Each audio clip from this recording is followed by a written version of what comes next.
वो चरित्र का निर्माण तब होगा जब हम मनु की बात का पालन करेंगे। नमस्कार, आज मैं आपसे एक सवाल पूछना चाहता हूँ। क्या आप चाहते हैं कि भारत फिर से विश्व गुरु बने?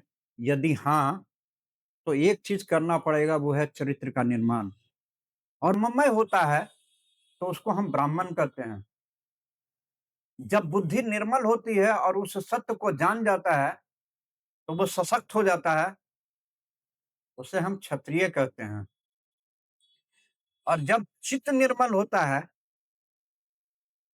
तो वह वास्तविक वैश्य होता है क्योंकि तब उसका धंधा जो होता है, वो सारा धंधा ईमानदारी के साथ करता है। तब उसके द्वारा किए गए कर्म निष्काम सेवा होता है।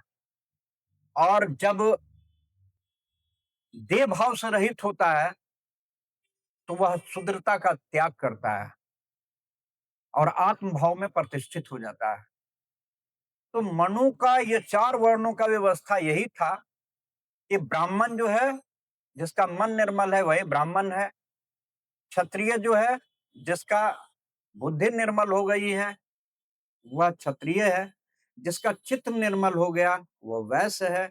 और जिसने अपने देह भाव का त्याग करके आत्म भाव में स्थित हो गया, वही शूद्र है।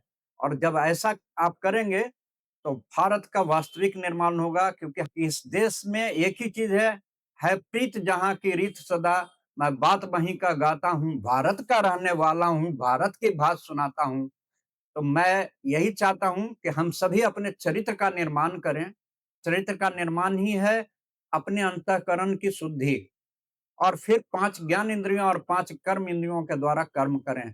धन्यवाद।